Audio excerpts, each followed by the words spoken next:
সন্ধ্যেবেলা ঘুরতে ঘুরতে পাড়ার ফুচকার দোকানে চলে গেল। দেখুন আলুটা মাখছে, ফুচকার আলু মাখছে, চটকে চটকে এর মধ্যে এবার কত রকম মশলা দেবে। এর মধ্যে মশলাগুলো দেখুন। আমি একটু ঝাল দিতে বলেছিলাম, তো বাটা লঙ্কা পাশে আছে, বাটা লঙ্কা দিয়েছে। মাখছে দেখুন,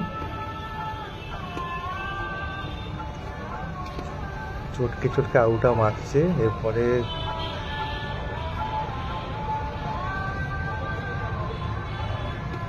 ফুচকার ভেতরে অনেক ফুচকা আছে, ফুচকার বাস্কেটে এই কাঁচা লঙ্কা বাটা লঙ্কা দিয়েছে, বাটা লঙ্কা দিয়ে ভালো করে মাখবে।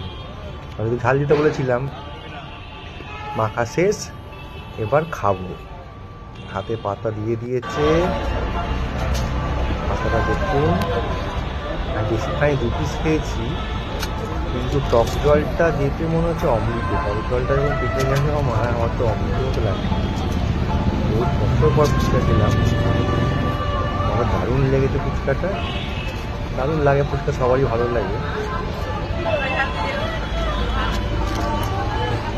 পুরো অমৃত জলটা, জলটা।